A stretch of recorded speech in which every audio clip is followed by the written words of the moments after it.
What's going on, you guys? It's your Huggable Hipster here, and welcome back to my channel. Happy Monday, happy new week for those who are happy about Mondays. I know I am. I don't know whether or not to put this in the Soulsborne Academy playlist or make a completely different playlist, considering the fact that I'm now, besides doing game reviews on YouTube, really pretty much only doing Souls and Souls-like content. But in today's video, we're going to be discussing the top 3 weapons to use in Dark Souls Remastered. If you guys also want an extensive list to check out, I have a link down in the description below that you all can see for an extensive list of weapons that you can utilize and best use depending on what your build is in Dark Souls Remastered. So the main weapon that I used for the middle to the end of the game, which became the main weapon that I was utilizing, was the Halberd. And that's what I used for the final boss battle as well. So when I look at weapons and I look at durability, I look at what's going to go best with my build, it's going to be very, very subjective across the board. The Halberd was the weapon for me. It was that weapon that really set everything apart, and it made the game a breeze to go through.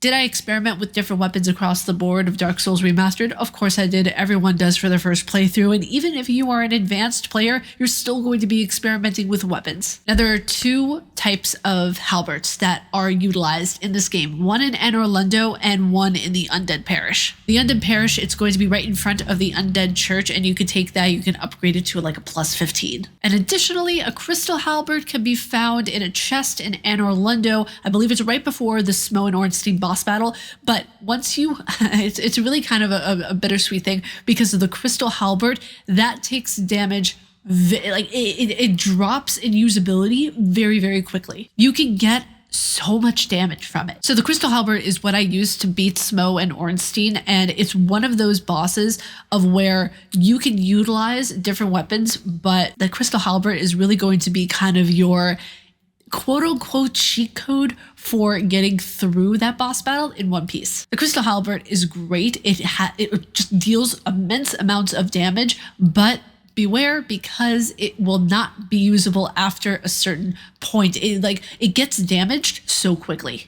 So yeah, I would highly recommend the halberd. It's very, very good. The crystal halberd is great if you're going to be using it like a few times and then dissing it. The one that's found right in front of the Undead Church, that's the one that you want to utilize. The next one I would highly recommend for players to utilize is the Dragon King Great Axe, which, by the way, I don't know if you guys are seeing what I'm seeing, but it kind of looks like inspo for what would be the axe that's used in Bloodborne. Possibly, maybe. Now, the regular damage when you just get it and you haven't upgraded it at all is 380, but when you put it up to a plus 5, it's 570. It's a great axe to utilize. It's something that I believe every Dark Souls player should try at least once to use. And this wouldn't be a weapons recommendation video if I did not mention the Moonlight Greatsword. So on the attack stats, it's a little less than it was before, because when you first get it and you don't do any modifications to the sword itself, it's dealing about 132 damage. And when you up it to a plus 5, it's 198. So it's not that big of a difference, but it's just such an iconic sword. And I believe you could do more modifications to it.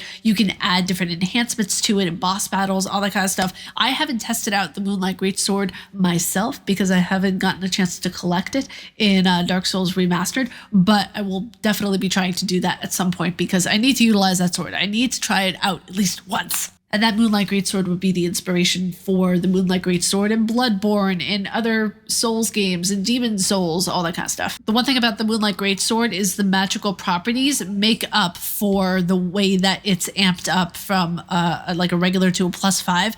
Because like I said, you have 132 and then a plus 5 is 198. It might not seem that much, but with the magical properties, I'm guessing that makes up for it.